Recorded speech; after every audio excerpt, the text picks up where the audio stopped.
आगच्छन्तु विद्यार्थिनः व्याकरणं पठामः। और व्याकरण में भी हम किसकी चर्चा कर रहे हैं, अनुवाद प्रकरण के बारे में बच्चों।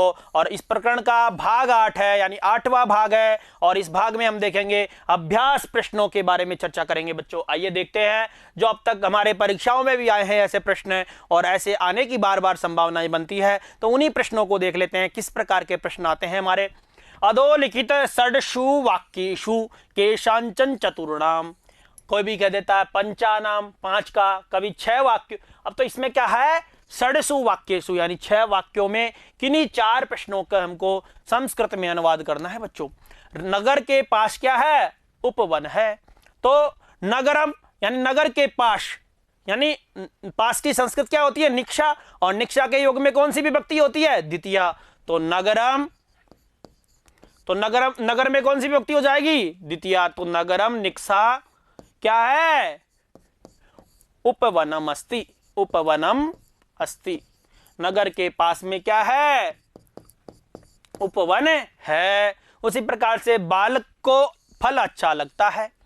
तो अच्छा लगना तो रोचते, रुच धातु हो गई बच्चों।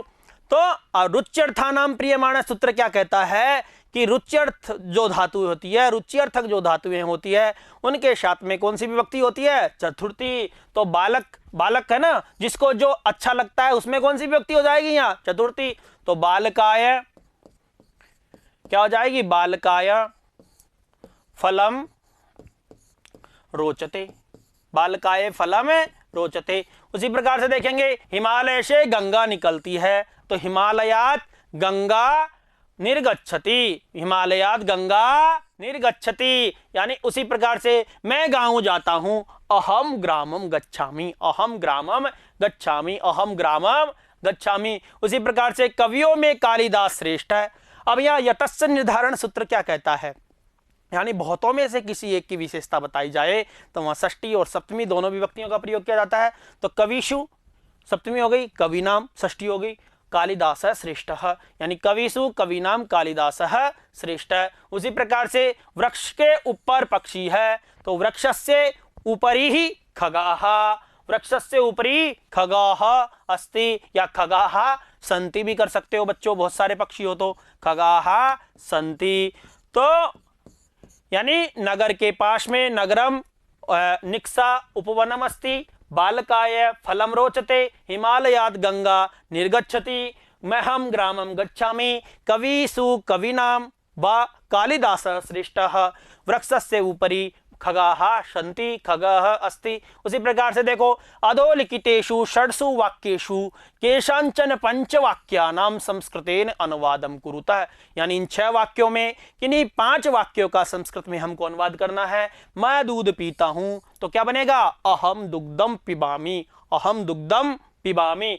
वह मित्रों के साथ में, अब जैसे देखो अहम दुग्धम पिबामि, अहम दुग्धम पिबामि, वह मित्रों के साथ उद्यान में खेलता है।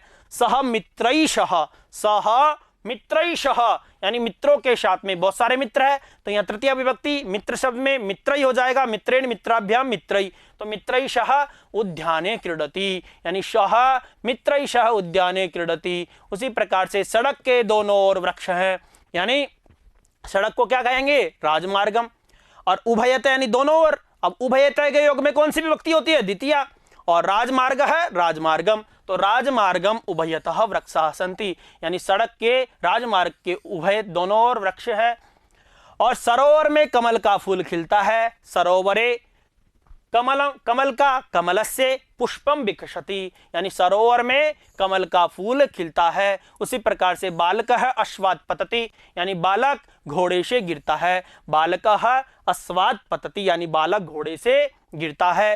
राजेश महाविद्यालय में पढ़ेगा, राजेश कहाँ पढ़ेगा, राजेशः महाविद्यालय पठिष्यति, यानी राजेश महाविद्यालय में पढ़ेगा।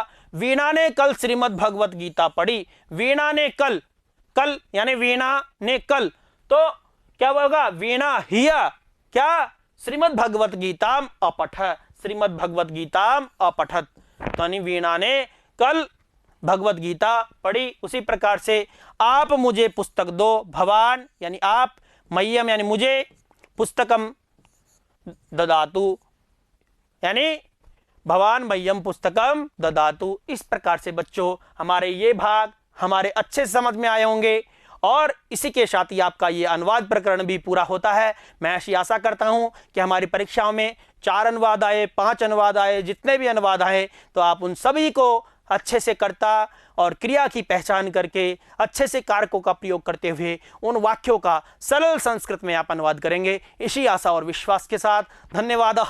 पुनर्मिलामः। नमो नमः।